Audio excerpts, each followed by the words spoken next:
And they're off in the Poundland Top Novices Hurdle. 2 miles extended and a fairly lengthy run to the first flight, and it's Matata that is straight into the lead. The hooded Matata is leading in the pocket, and Tarmuris jumping out fairly handy. Alto Belly and Brian Carver on the outside, but Matata is in a hurry, running keen, and is opening up quite a large lead here. Just racing in behind the first 4 or 5 is Founder 50 in company with No Looking Back on the outside. The grey strong leader weighted with in company with Hullenbach. Matata has got over the first, and towards the back of the field held up is Hansard. Luccia just worse than mid-division. Pembroke is well back with Rare Edition as Matata has reached flight number 2. A clumsy leap in second. Novice Alto Belly, followed by Davy Russell and Founder 50, the white and green colours with Tarmuris on the outside, and Rachael Blackmore and in the pocket just sitting on the inside of Tarmuris as Matata gets over number 3. No Looking Back is next ahead of Luccia and Hullenbach, the orange and black jacket. Strong leader is in the back quartet in between Pembroke and Rare Edition, and last of all is Hansard, but it is Matata, the big priced outsider, that leads by 6 or 7 lengths, crossing the winning line with a circuit to go in the Poundland Top Novice.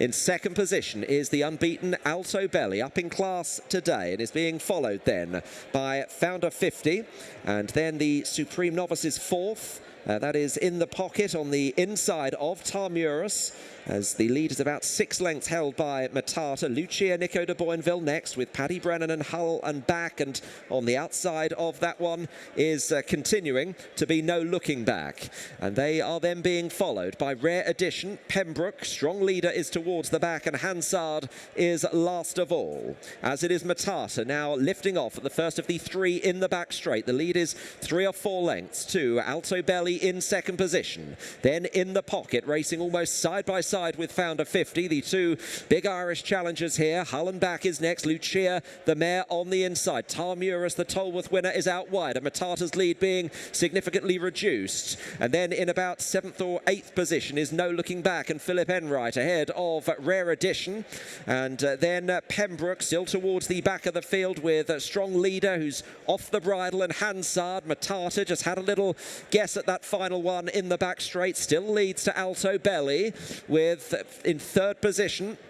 In the pocket on the inside, out wider is Founder 50, and then Hullenbach, who started to get a bit closer. Luccia, No Looking Back, is then following with Tarmuris on the outside, has drifted back a few places. Pembroke is next. Hansard has passed a couple of rivals, those being Rare Edition and the struggling strong leader on the run back towards home. Matata has made every yard to this point and leads by 3 to Alto Belly, who's now just being nudged along, asked for a little bit more. In the pocket waiting, so too is Founder 50, and Luccia is coming up to make it a trio of very interesting challengers just chasing. Pembroke has made ground into 6th place. It's Matata that takes them towards the 3rd last then, with in the pocket following Founder 50. Alto Belly made a slight mistake. Luccia is still making progress under Nico de Boinville. He's just waking her up now as they head to the 2nd last. They're queuing up behind Matata. In the pocket, poised to strike first. Coming there also from the back is Hansard, who's come right from the back of the field. Then Luccia. Founder 50 is weakened. In the pocket has taken the lead under Rachael Blackmore. Hansard and Luccia chasing hard. Matata then is weakening. Here's the final flight. In the pocket, over 3 lengths clear of Luccia. Hansard and Jamie Moore next. In the pocket has the advantage by 2. Luccia not giving in. Hansard to the outside running a blinder. These are away from strong leader running on again, but it's in the pocket. The Supreme Novices 4th. That's 2.5 lengths clear, and in the pocket is going to prevail and win the Top Novice, and a thunderous late run from strong leader coming from nowhere to snatch 2nd. Luccia 3rd, Hansard in 4th. Second winner of the week for Henry de Bromhead, with in the pocket, an important one in the Top Novices, the grade 1 here. Congratulations, that Supreme form is looking tasty, isn't it? Yeah, it looks good. Yeah, absolutely. Delighted with that. Yeah, I think that it's our first grade 1 winner for the McManus family, so really happy with that. Yeah, delighted. Hopefully the first of many, but yeah, so that means a lot. And yeah, just delighted. Rachael was brilliant on him. He jumped great. He warmed up to it. He was a little bit slow the first couple, couple, but yeah, look, he's a horse we've always liked. We like a lot, and it's nice to see him improving. Yes. A bit worried about coming back from Cheltenham, but he seemed to handle that well. Yeah. He did really well. He was authoritative in the end. Yeah, he was. Yeah, and I'd say he's the kind of fella the later you can leave it, the better. Rachel just said he travelled so well into it, you know. But yeah, it was really good. What's your plan with him? I know you've just won one, but we're always looking forward. I would imagine the field, and then we'll see. You know, he's obviously got good size and scope, so we'll see. No plans at the moment. So basically, you're open-minded about whether to stick hurdling or whether to go chase. Yeah, I possibly am. I'd often, but I mean, I'd like to speak to everybody and see, but. Yeah, possibly, but we'll see. We'll see. It's an exciting bunch of novices. I think he's been in deep all season, hasn't he, and acquitting himself really well. Yeah, he has. You know, he won his Grade 3 at Naas over 2.5, just short of 2.5, and then he ran well in the funny race in that Grade 1 at Dublin Racing Festival, and then ran really well in the Supreme. But he's sort of growing up with every run, I think, as well. You know, so look, he's got pace. He stays. He's a really exciting horse. And that increased maturity, are you seeing that in his behaviour at home?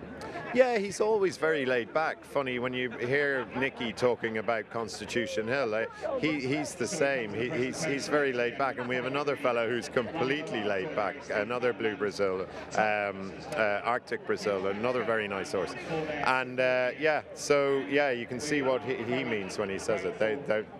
Our two seem to be very laid back. Exciting sire he's going to be. Now you've got 3 in the Topham, upping the ante, Epsom Dahoo, Gin on Lime.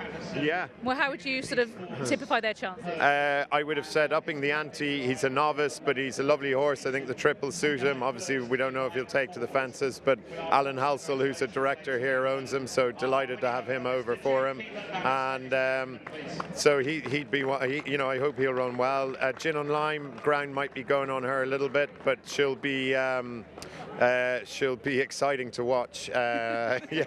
She'll be exciting. We're going to let her rock on, so she loves that.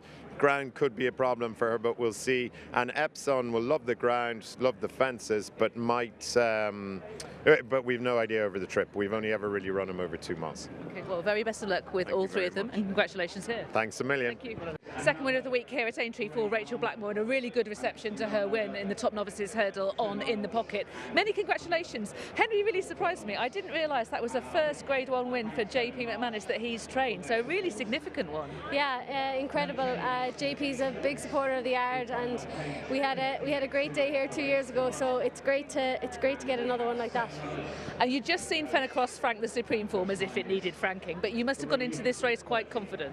Yeah, definitely. I thought he ran really well in the Supreme, and very happy coming into it, and it was a really good result. Like he galloped all the way to the line. I was very little helping him drop my stick and so on, but he's a tough horse, and he's a lovely future ahead of him.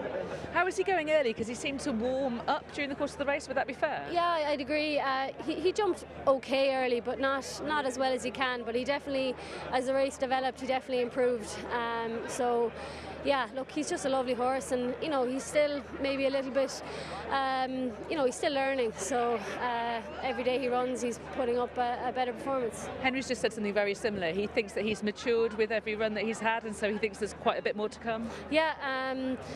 Henry and I agree on something. It's good. But yeah, no, it's he's just a really nice horse to have in the yard, and I think, next season we will see a better horse again. I just think he's an improver. Would you fancy hurdles or fences with him? Because Henry said he was in 2 minds. I'll let Henry be in 2 minds about that. Yeah, I'm happy. I'm happy. Once I'm very lucky to be riding him. Nice discussion to have over the summer. You're riding upping the ante in the Topham. What are you thinking about that? Yeah, look, really nice ride to have, and hopefully he'll take to the fences. I can't see why he won't, and he should run a big race. Ground rise okay for him? Yeah, I think so. I think so. He finished behind Flame Bear the last day in Thurles.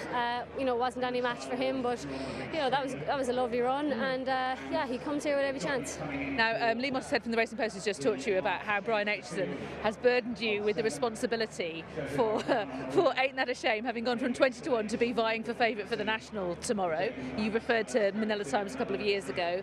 What do you think it is that everybody's latched onto? Is it the Rachael Blackmore factor because everybody here at Liverpool associates you with the race? Yeah, look, I don't know.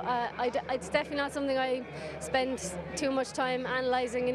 I think this race, especially if you line up down at the start, you're in with as good a chance as anyone. Favourite, second favourite, third favourite, 100 to 1. So you're happy to be on something down at the start, and I'm very glad I'm on Ain't That a Shame. I think he'll run a massive race, and we'll see what happens. Okay. Very best of luck with that. A few things to do in the meantime, but best of luck for the rest of the day as well. Thanks, Lydia. Thank you. Thank you. Watch live racing now on racingtv.com.